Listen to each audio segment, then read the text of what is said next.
Hey, what's going on, guys? GoMonkeyKins here. This video is inspired by Sacrilegious Web Scraping challenge I've introduced in the last video, and the idea of that challenge was that even though you can scrape the data out of a site, still it's incredibly difficult to map the data appropriately. So at the very end you would have exactly the same table, just like the one you can see on your own screen. And I'm not going to be going into the deep details in explaining how exactly I did solve that challenge, because it would be containing some spoilers, and if you really want to try that on your own, you still you really shouldn't kind of watch this video, because this video gonna be containing really lots of spoilers regarding that sort of a challenge. So just feel free to go to the description below this video to have a look at the challenge itself. And for those who has either already solved that challenge or just interested in creating somewhat like okay, in this video we're going to be creating a web scraping data protection measure, and it would be absolutely sacrilegious. Yes, just like in the previous part. So without further ado, I just want to show you how exactly the thing we're supposed to be developing in this video is supposed to look like. So here is a very simple HTML document, and the idea is simply to scrape the title, price, DP type, brand, content type, and thumbnail from this site, and just to sort this to CSV. And you might wonder that this is trivial, but it's not really. So let me just try to grab this sort of a URL, and I just want to invoke my scrapey shell terminal first, and now I just want to invoke my scrapey shell and fetch data from this sort of a site. So just to make sure response tags, just to make sure that we have this. So if you have a look at the CSS itself, you might not even see what's the most disaster here, and you might wonder that the most disaster is that these rows don't really have parent elements. But if you see, if you watch this sort of a HTML document structure, you will see that it's absolutely random. Let me just show you the source code for this page, and it has lots of CSS stylings generated automatically, and then it has the data being presented in an absolutely random order. So I just want to scrape this document and show you how it's supposed to be look like without CSS, to so you would be able to realize how disastrous the HTML markup is right over in here. So here I just want to open, let's call this sacrilegious.html, and we want to write the file stream.write and response.text. Okay, so here is our file. So from now on I can just close my terminal, and if I just run this file, it looks literally the same. But if I just open this file using my text editor, and if now I just try to get rid of all the CSS stylings here, which is the core concept to provide this in this scraping measure, believe it or not. So let me just now try to get rid of this style text. So I just get rid of this and save, and now let me update the page one more time, and you see like we have absolute gibberish here. So we have either some categories or prices or some images in an absolutely random order. So from the web scraping perspective, you can actually scrape this data, but without kind of thinking of kind of how it works in particular, you have no idea how exactly you can map the data. So it would be presented just like right over in here, where it looks like quite pretty nice, and it is mapped correctly. And the core concept here is to use CSS and to use the absolute position in pixels, believe it or not, to actually display this page correctly. And so from the user perspective, if you just open this within the browser, you can see like the title and all the data matches perfectly well. But if someone a noob, I must say, would be trying someone a noob like Kobakikin, by the way, because it took me really a couple of days to find out how to bypass this sort of an indiscrete pin measure when I've encountered this for the first time. So it would have been incredibly difficult for that guy to scrape the data, because even though he can scrape this, he can't actually obtain a valid mapped data in that easy way. And it really, if the guy doesn't have an idea of how exactly this is done, it might be extremely tough challenge for him.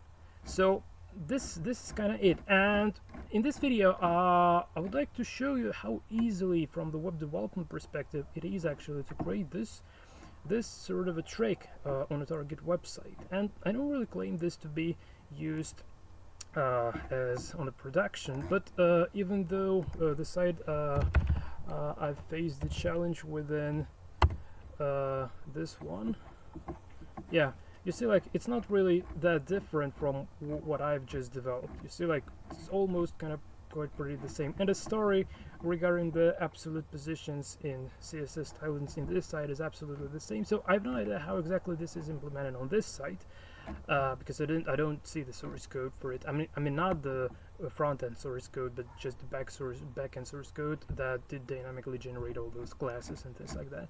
But I just tried to reinvent the wheel on my own and try to think, like, how would I do this? And this is what I came up with so far. So I'm sorry for such a long intro, but I hope it really makes sense in terms of that from now on you would be actually understanding what in particular we're supposed to be developing in this video. So if you're interested in completing this sort of a tutorial, buckle up and we begin. So the very first thing to consider, I would like to download this repo from my newly created GitHub repository. So let me just get back right over in here. Okay, and I just want to clone it. Okay, and close all the necessary stuff. So yeah, seems like I did remove the previous version, which is great. So just want to clone this sort of a stuff. Okay, it should have contained the source folder. Oh, it doesn't, because it was empty. Okay, I will just quickly create this source folder, and I will need this data set that is used in order to render the data dynamically. I don't need this guy anymore. And this is the initial source code I've created when I was preparing for this video. So here I will create the only single Python file called app.py. And yeah, by the way, I forgot to say that we're supposed to be using Python and Flask in order to and Ginger template renderer in order to dynamically render this sort of a page, and then we can just grab it and use as a static HTML document. That's exactly the stuff that I've done right over here. So I've just, oh my god, no, not this. So I just did scrape this from my local host and then store it to the HTML, and then I just deploy this to GitHub as a static HTML, because we're not really doing any CRUD applications like create, remove, update, delete operations here. So we just represent the data once, and that's kind of it. So this is just used as a proof of concept. So let's move on basically. And okay, the very first thing to consider, I would like to provide a little header here. So I would say Sacrilegious. Did I write Sacrilegious correctly? Sorry, just Sacrilegious. Yeah, this is my favorite word. I learned this a couple of days ago from two set violin musicians on YouTube, and I'm really so happy to use this word. So Sacrilegious web scraping, and yeah, this like data protection measure.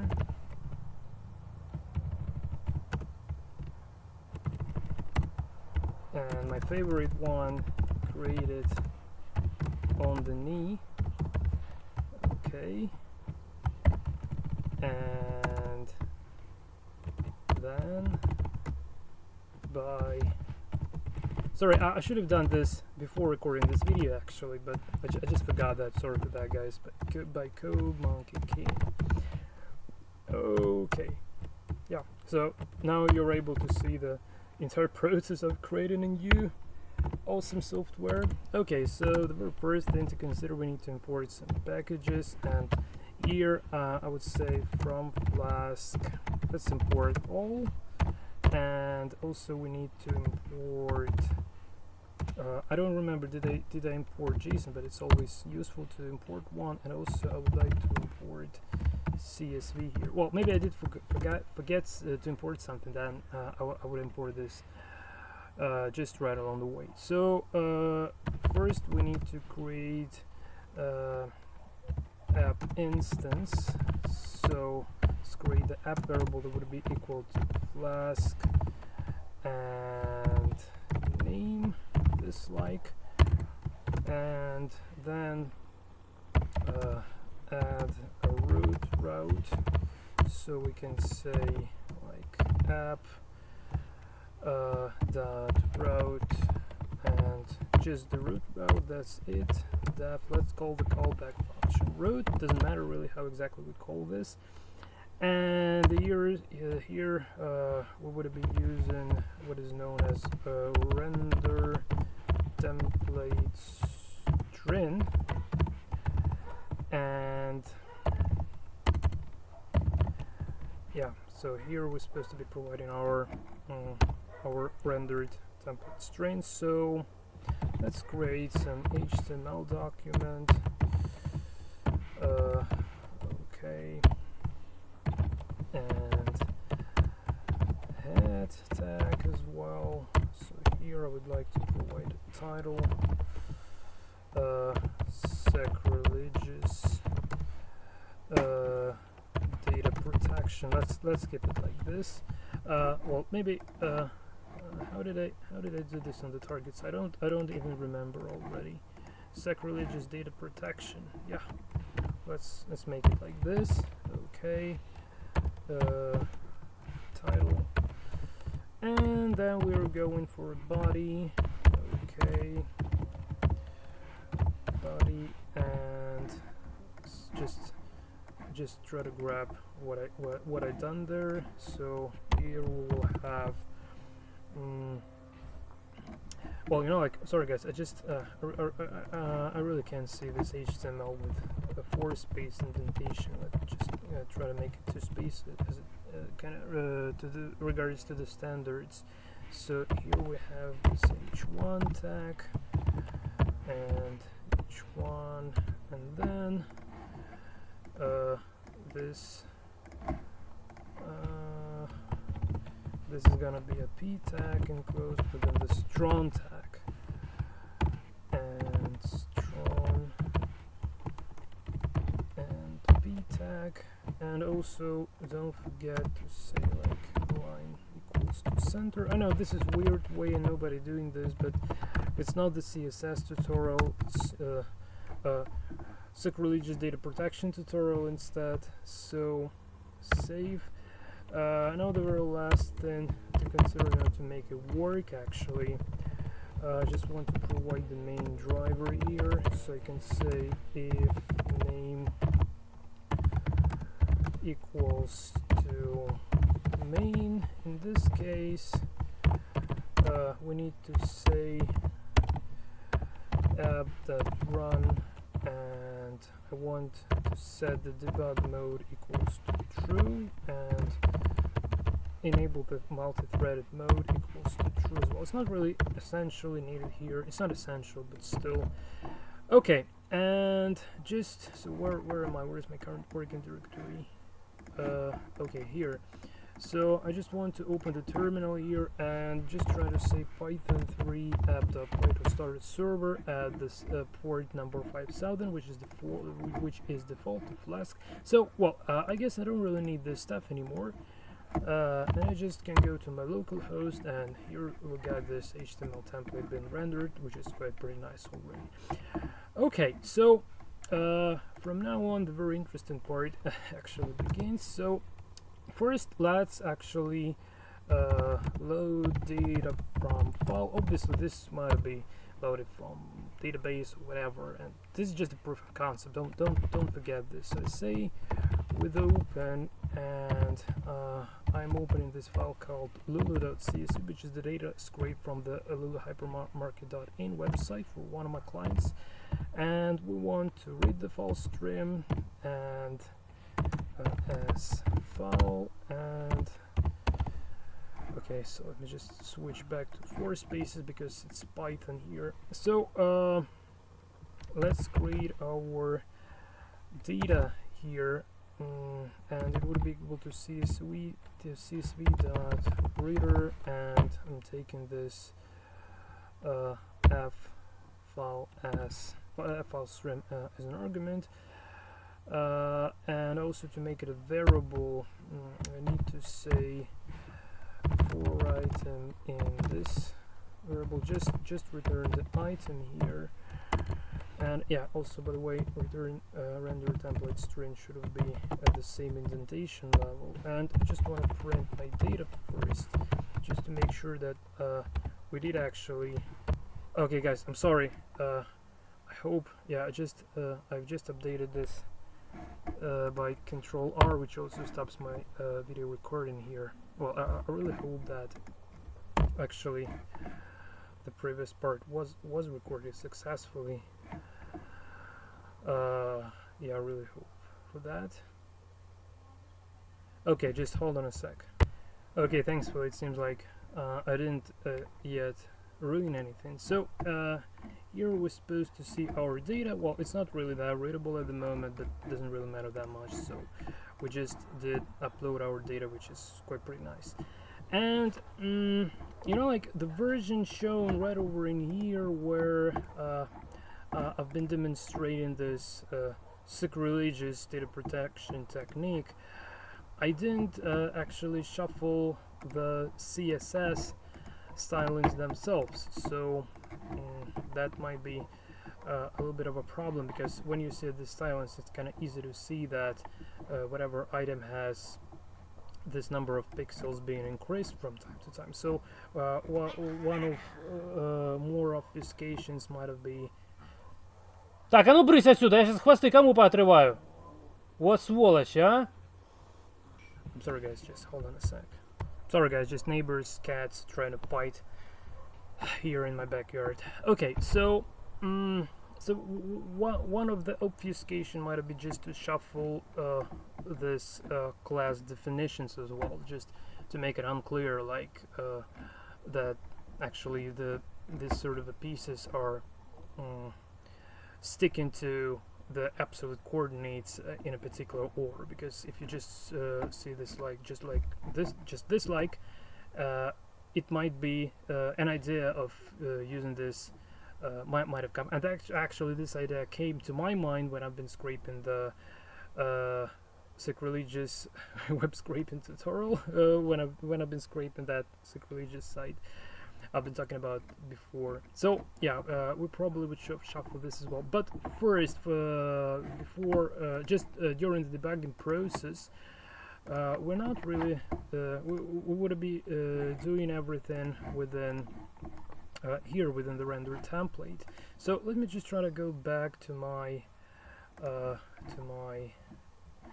tab with equals to 2 spaces, and also here we need to forward our data to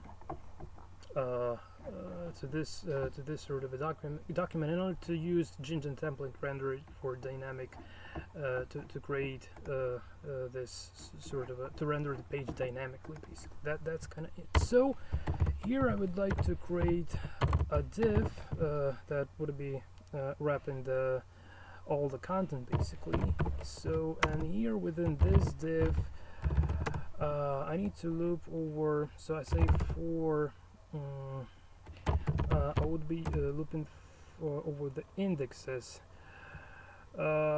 because yeah, just no explanation for, well, just let me just try to make it first. So for index in range, and we're using the length of our data. Okay, and here we got this and4, and now we need to do the same, but this time and 4, but this time the length of data indexed by, sorry, not the index, but let's call this index row, and this one would be index column. So data indexed by the index row. This, like, just to save this the time and space basically. And here, okay, just hold on, guys. Okay, so here we will create a div with a class equals, and now to obtain the name for our class, I will use first index row and then index column, this like. So this this would provide just and also let's call this like item, this like. This would provide us a div with a given class, and within this div I would like to use the span tag and span here, and here actually we're supposed to be printing our data indexed by the index row, and within every index row indexing this by the index column, this like. And now we should see the entire stuff in the list, and don't press Ctrl R. Okay, len is undefined. Yeah, so we also need to specify the standard Python len function to, sorry guys, just pressed Ctrl R. I'm really sorry, so just try not to press Ctrl R. No, I don't want to translate this speech. Yeah, I'm just a bit wondering why is this actually that bold? Did I forget to close the strong tag? Yes, I did. Okay, save. Okay, let's try this one more time. Yeah, now this is much better. So now we have our data being printed like the very first row, and first we get this column names, and then we got like title, price, type or DP type, whatever of these guys. So we would be using this dynamic content rendering in order to debug our CSS classes, believe it or not. And then we'll just drop this part and shuffle the data here before actually printing this to the screen. And then probably we will do the same with the stylings as well. So now let's go for our styling. So I just want to create a style tag here, and here we need to do somewhat really kind of similar. I would be adding some if statements here along the way as well, and you will now understand actually kind of why. Okay, so it's way easier to show rather than to explain. So here we will say like dot and then this item space and this like. Okay, and here our CSS is gonna come, and also we need to close this stuff. So save. I just want to run this one more time to have a look at if the stylings has appeared. So yeah, you know, like you see, like we did create this styles for every single CSS class that corresponds to a given div respectively, and here we got these divs, but for now they are in the right order, and we would be shuffling them later on. So just for the debugging purposes, I'm keeping them straightforward and correct at the moment. So okay,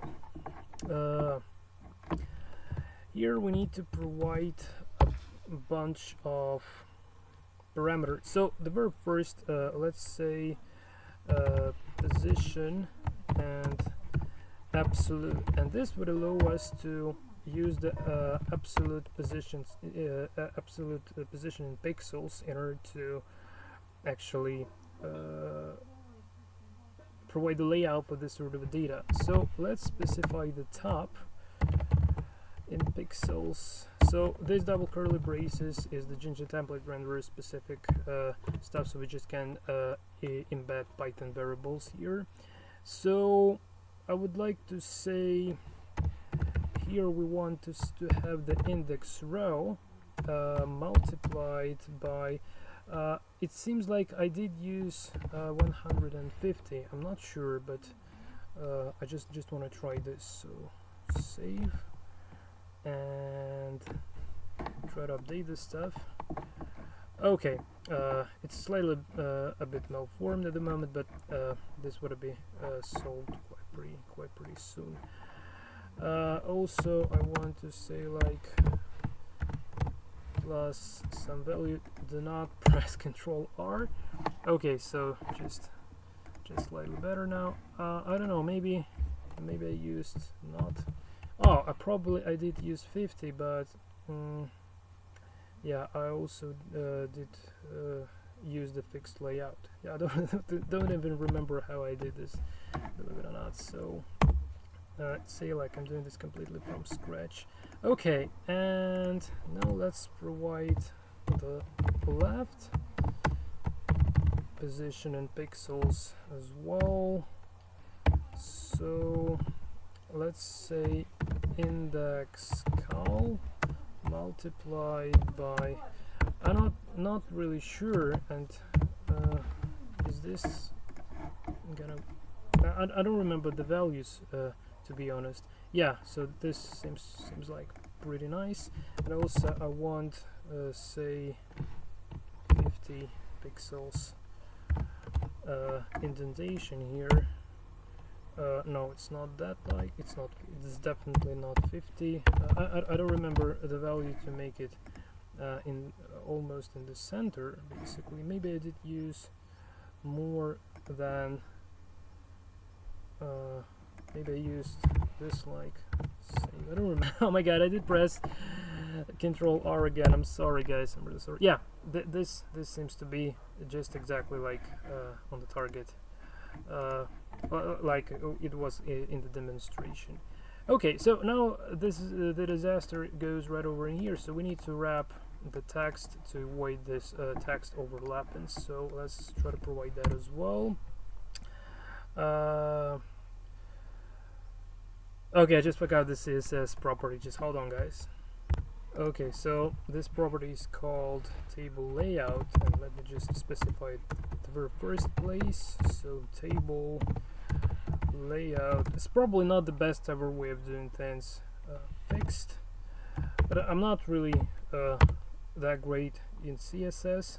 Okay, and width, let's try to have it 100 pixels. Save and try to update.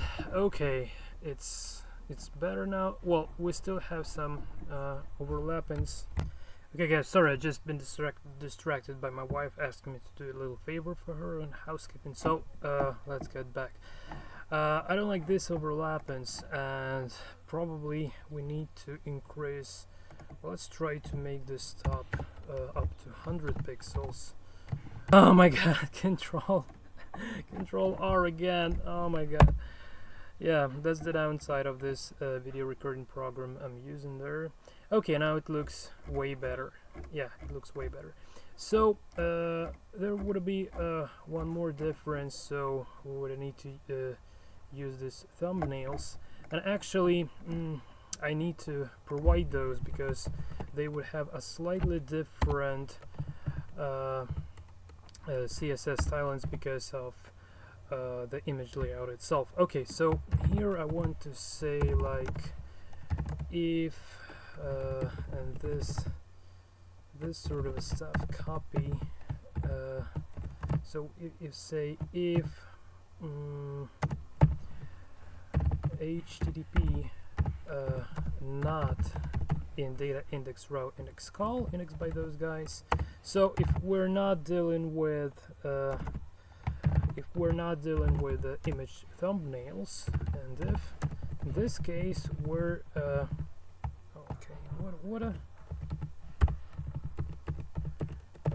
in this case we just need to use the span, and otherwise else here we need to use an image instead of a span. So image and the source equals to this sort of a stuff, and this is it, I guess. So if I did everything right, do not press Ctrl R, images should have appeared. Yeah, and just like I've been mentioning, you see like they seems to be shifted down just slightly a little bit, so we need to fix this as well. So right over in here where we specify our classes, so all of this stuff should have been done only if, and literally the same conditions. So this sort of a condition, so just copy and try to paste this in. Okay, and if, and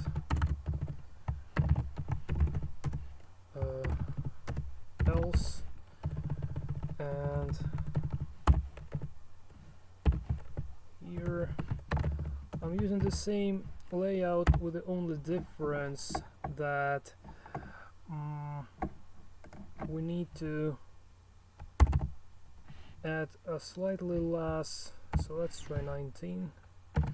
Let's try 90 pixels. Yeah, it's too much.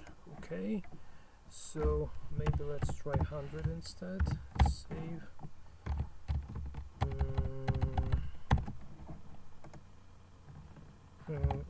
Not that great yet, so maybe let's try 120. I guess that was the exact number I've been using, or maybe even 110 might be nice, or 120. Yeah, it seems reasonable, right? Yeah, maybe. Okay, let me just try this 110. Maybe this is gonna be a bit better. Yeah, 110 seems way better. So now we got so what we did just right at the moment, we did specify the correct CSS stylings. So from now on, we just have a look at the page source right over in here. We have all the HTML elements, so just ignore the stylings for a while. We have all the HTML elements being presented in normal order. So from now on, it's not really a big deal to scrape them.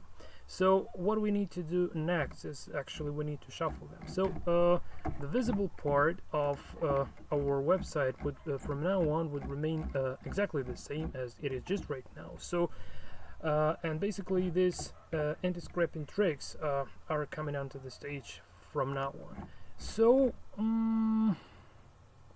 okay, so I will later just drop this part, and before doing this I need to do a couple more things. Well, okay, so let me just try to create the variable called tags, and this variable would contain so just like so. Let me just provide some commentaries. So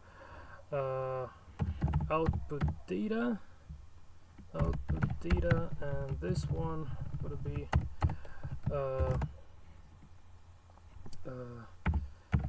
tags classes. Oh my god, what else did I want to add there? The class, and just hold on guys. Yeah, the class and the corresponding content. So tags, classes, and content. This is the right way of doing things.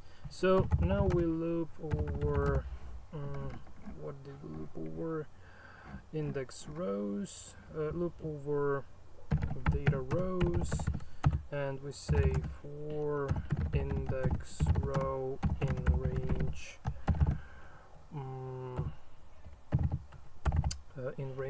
so the length of data, right?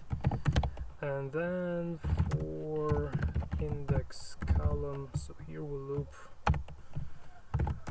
loop over data columns. Okay, index call in range, and the length of this time data indexed by the index row. Okay, and now we need to append tags, right? So we can say something like tags.append, and so let's how we call this class, and the class would be item followed by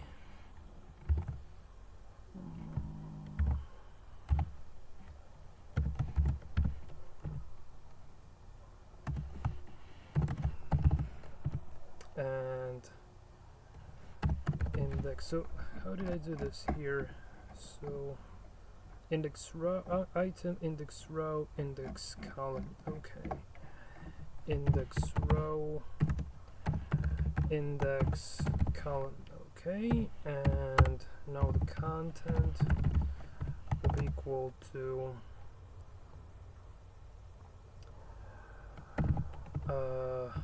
this, like, but data index row index column. So the idea is that we so the original data list is the list of lists, where every row is a list of columns, and this tags is just the plain one-dimensional list. So we're just appending this data to tags one by one, and later on we would be able just simply to shuffle these tags, and that's kind of it. So it would still have the relevant content and the class name, so the CSS classes would still render the results to the browser literally the same as it's happening just right now at the moment, but the difference is that the HTML document structure would be completely shuffled, malformed, just call it however you want. So that's the main trick and the main idea here. So now I just want to have a look at my tags just to make sure that they would have one-dimensional kind of stuff here. So what? Invalid syntax? You're kidding me. Okay, again. Okay, yeah, it seems like so. Okay guys, now I just hold my breath, and well,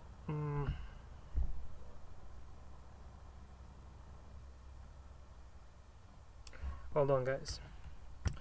Okay, so first I'm not going to be shuffling the tags, and we'll show you how the HTML structure would look like before shuffling, and then I would add the shuffling, and that would be the main trick there. So we don't need let me just switch back to here. So we don't need the outer for loop anymore. Okay, and we're not going to be looping over this index column, so we would be looping over the tags basically. So tag in tags, this like, and also we need to import our tags. I'm not sure if we still need this data. Yeah, we still need the data, but as far as okay, so for now I just leave the data here. So tags equals to tags to be able to reference this variable that we've just created and appended the data there. within our Jinja template renderer. So we have these two options, so if HTTP and otherwise, and so not this data stuff, but we can simply say tag.content, I guess, right? And here we can simply say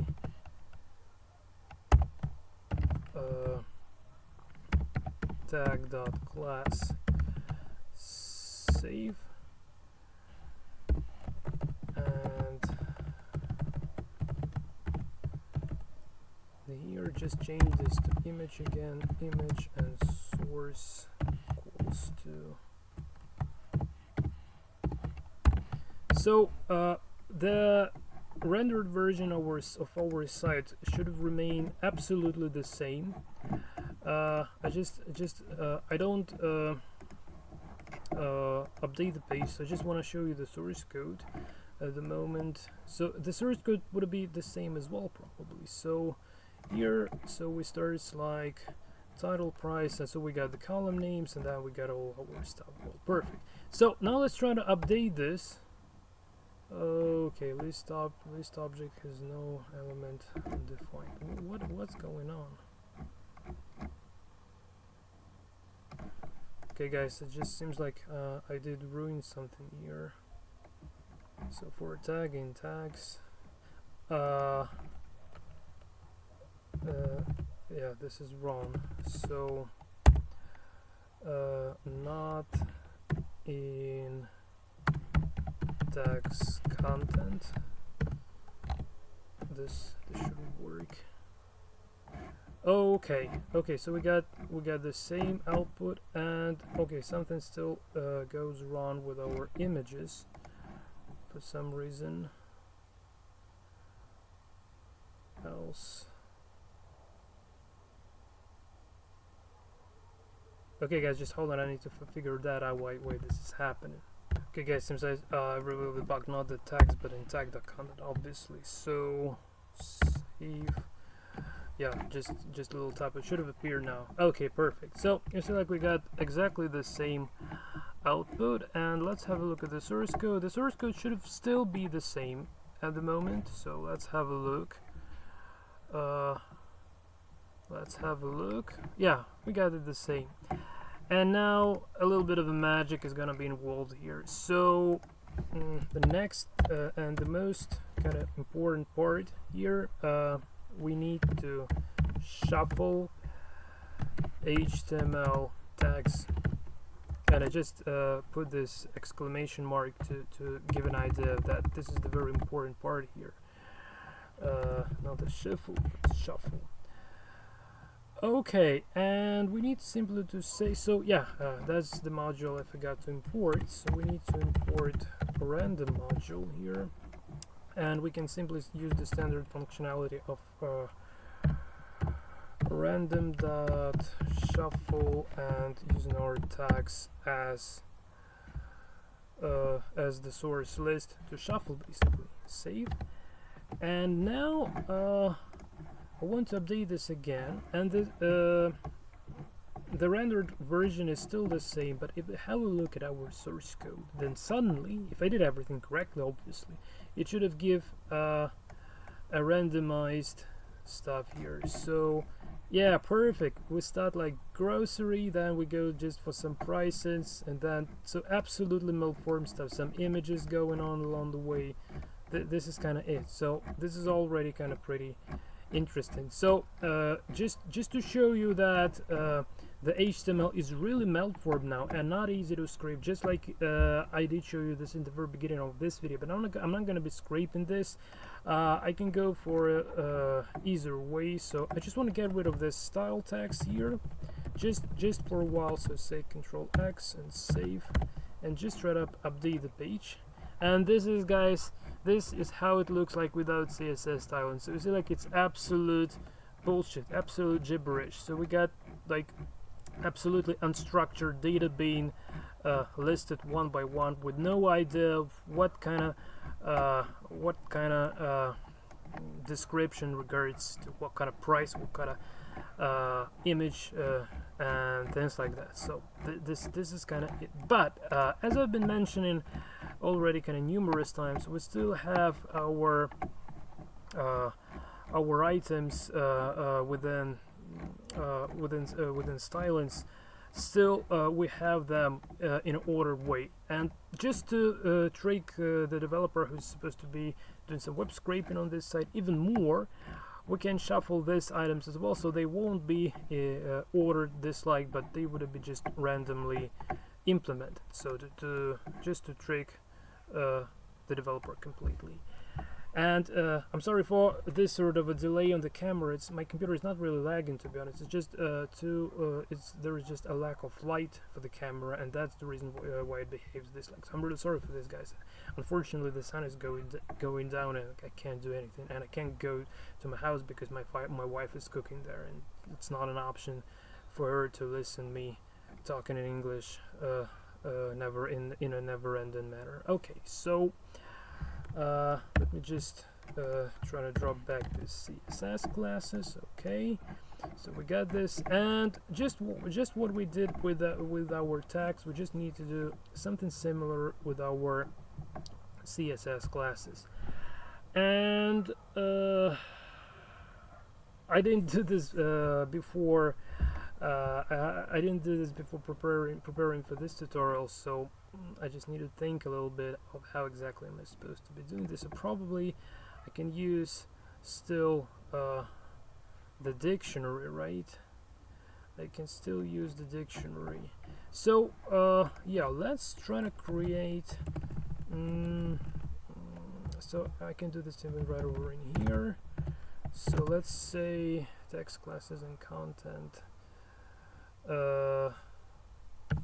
Style classes and properties. Okay, let's just call this styles, this like, and this would be a list. And now let me just try to grab this part, copy, but not stacks append, but instead I want styles append. And yeah, so we will have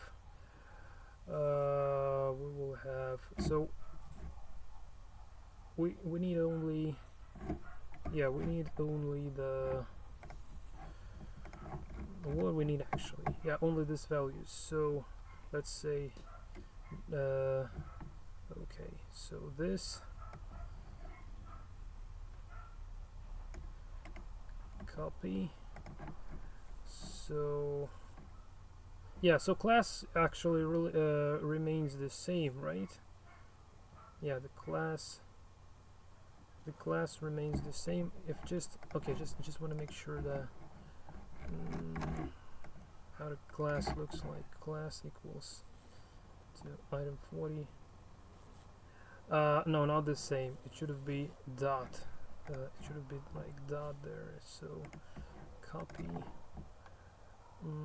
Oh, not this, like here I want to add a dot. Okay, so let's call this one as layout. Okay guys, sorry, I just need to take a lamp because I can already hardly see what I can hardly see my keyboard, so just hold on a sec. Well guys, now you can hardly see my face, but I can clearly see the letters on my keyboard. But yeah, this is really weird. I'm just wondering, can I make it? Oh my god, what can I do with this stuff? Okay, I have no idea. Just put it on my shoulder or something. Okay, maybe. Okay, maybe this like would it be just fine? Or hold on a sec. Just almost did this. Okay. Just hold on, guys. Okay, this seems to be the reasonable compromise. Okay. So the layout and okay, do we have this? Oh, okay. So we don't really. So this stuff is always the same. So we don't really need to change this. So yeah, we don't need this. We don't need this. We just need our top and our left, and position absolute is always the same. Yeah. Okay, so index row, okay, let me just try to grab this, copy, top, paste. So I need to stringify this value and say plus pixels and dislike. Okay, hope I did this correctly. But hold on a sec. Yeah, I also need to distinguish between, or hold on a sec, can I distinguish just right over in here? I guess I can't. Okay, so this is gonna be a little bit complicated, but still. Let me just try to deal with. So this regards to the textual values, right? Yeah. Copy and string paste pixels. So here I need to say if HTTP not in where, not in data, index row, index call, okay, index row, index column. So if it's not, then I'm appending this stuff, and else I just want to append a slightly different, so it's not, it's all the same, but 150 goes to 110. But oh my god, where exactly? 110 here. But why is this just, it should be, okay, should be this, like, I guess. Okay.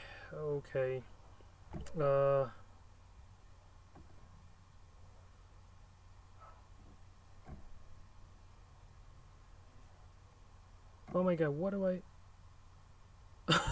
oh man, what have I done? Oh, I've just malformed my entire.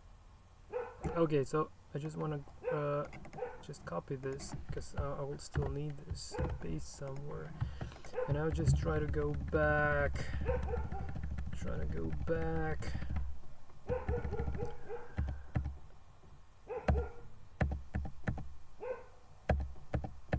okay.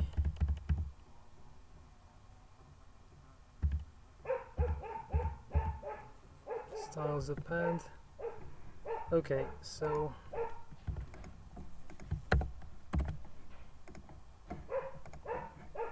and paste.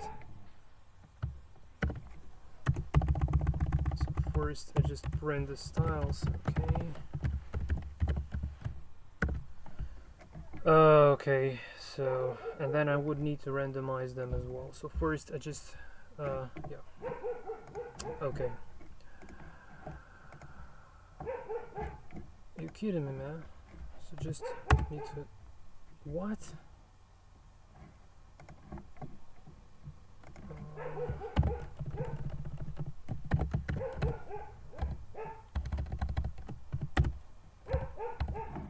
Okay.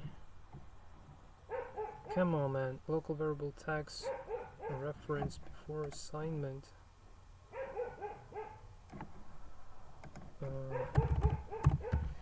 Styles.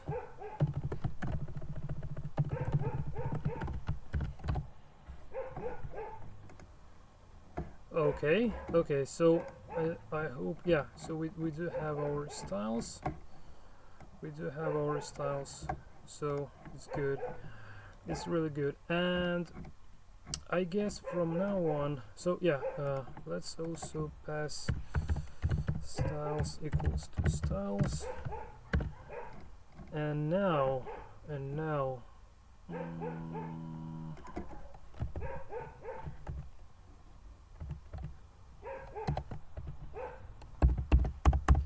get rid of the outer loop. Now say for style in styles, right? And we don't need this, right? Or do we?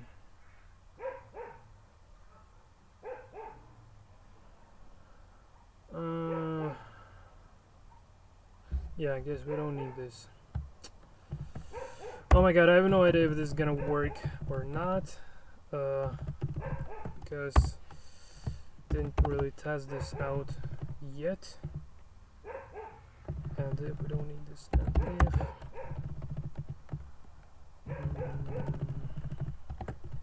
if so here, instead of this item, we should have used style dot, I'll call this class, style dot class. Okay, so this is the same, the position absolute is the same, and the only difference should appear right over in here. So I say style dot top, right, and style dot left. Save. Okay guys, I hold my breath and try to update. I have no idea if it works. Oh my god, did it work? Did it just work? Okay, so did it render literally the same stuff there? It seems like. Whoa.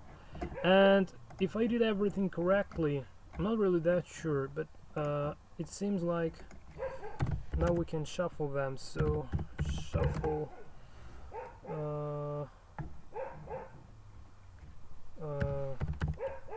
styles. Okay, style classes, and just try to say random dot shuffle and styles. Save. Oh my god, is this gonna work? I can't believe if it does. Okay, and let's have a look at the target page.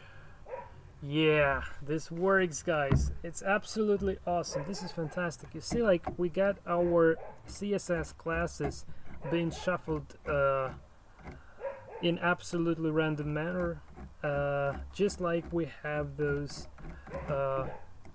HTML tags. So this would confuse the developer who's supposed to be doing some web scraping on this sort of a page just completely. And this is the sacrilegious way of protecting data from web scraping. I can tell you this as an expert in web scraping myself, for sure.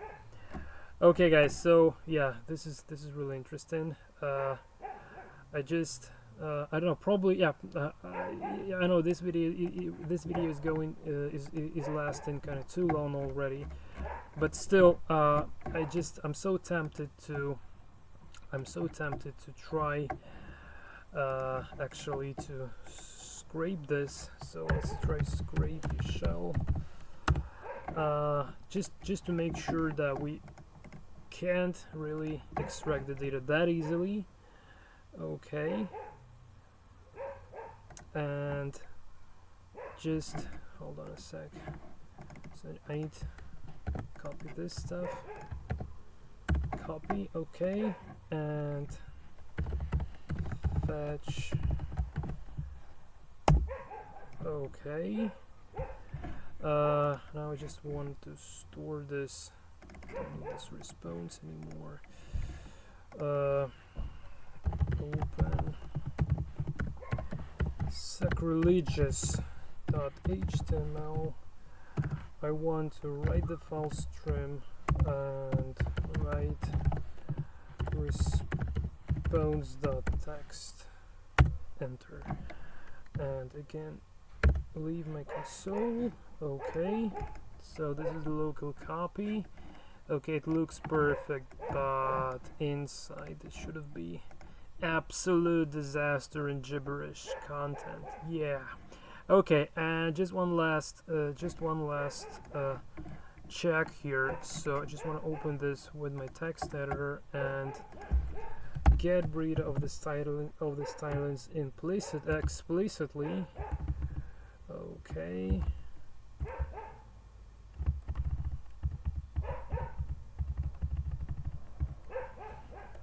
Okay, save and okay, update. Yeah, perfect. And now we get an absolute total gibberish in our HTML document. So we have no idea like what the hell is going on here. And also, yeah, and also we got our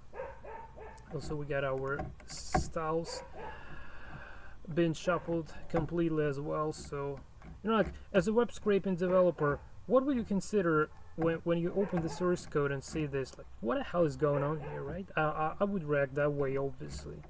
So this is it. Well, okay guys, I'm happy to finish this tutorial. So finally we did achieve this sort of a goal of sacrilegious data protection, created just right on the knee with a very simple Python and Flask application, just one file website basically. So we did use template renderer just right over in here. Obviously we can now. So what I did to deploy this page, I would actually use the latest version as a deployed version, just because it does contain this. So I don't. Just because it does contain this style class has been shuffled as well, it's even more confusing. So this is kind of it. So this is it from my side. Thanks for watching. I really appreciate if you leave some commentaries below this video, either your thoughts on this, or I'm also wondering how if some of you guys really tried the Sacrilegious Web Scraping challenge that I've created a video about before this one. So I just really want to have some feedback from you guys.